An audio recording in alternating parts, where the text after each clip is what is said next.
You're listening to the American edition of The Voice of Russia. I'm Ric Young in Washington. On the line from Prohovka, we have with us Alexander Vatutin. He is historian, journalist, and grandson of the Army General Nikolai Vatutin. Alexander, thanks for joining us.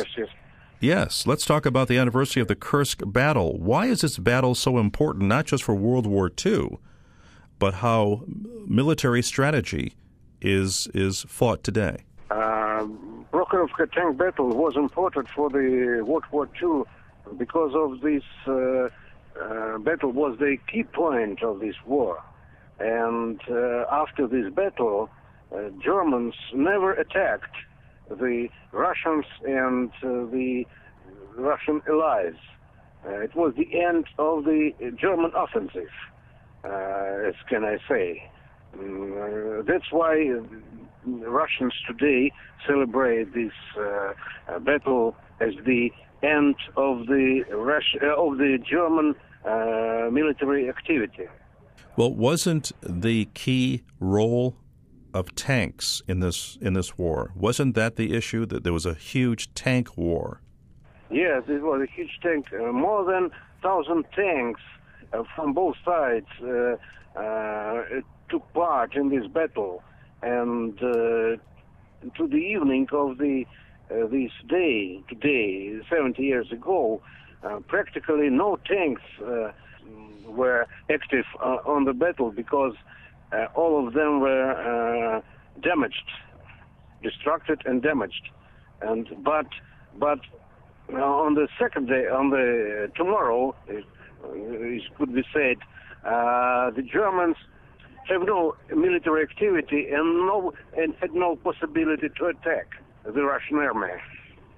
And that's why it is called the key point of the Kursk battle, this day of July. Well, but you said 1,000 tanks were used. More than 1,000 tanks. Maybe 1,200 tanks took part.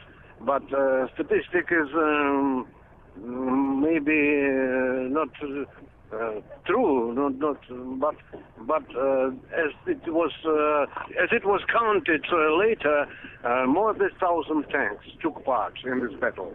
Was it and this was the greatest tank battle, not in the Second World War, but in the military history of the world, military history. Were there 1,000 tanks on the German side and Russian side?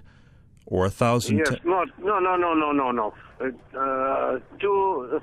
Maybe 700 tanks from Russian side and maybe 500 tanks from the German side. Okay. How many people died?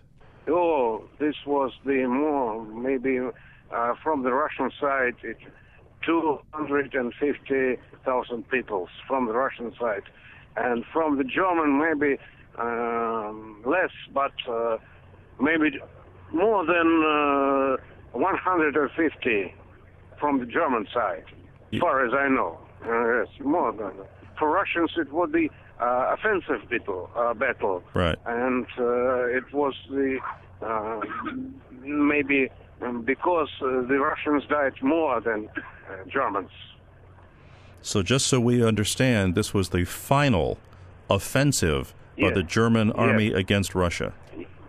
Yes, the final offensive. The final offensive.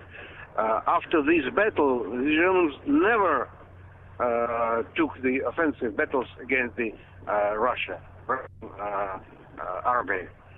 Was this the biggest victory for the Red Army at the time? Yes, it can be said that after Stalingrad, the Kursk battle was the biggest victory. Very good.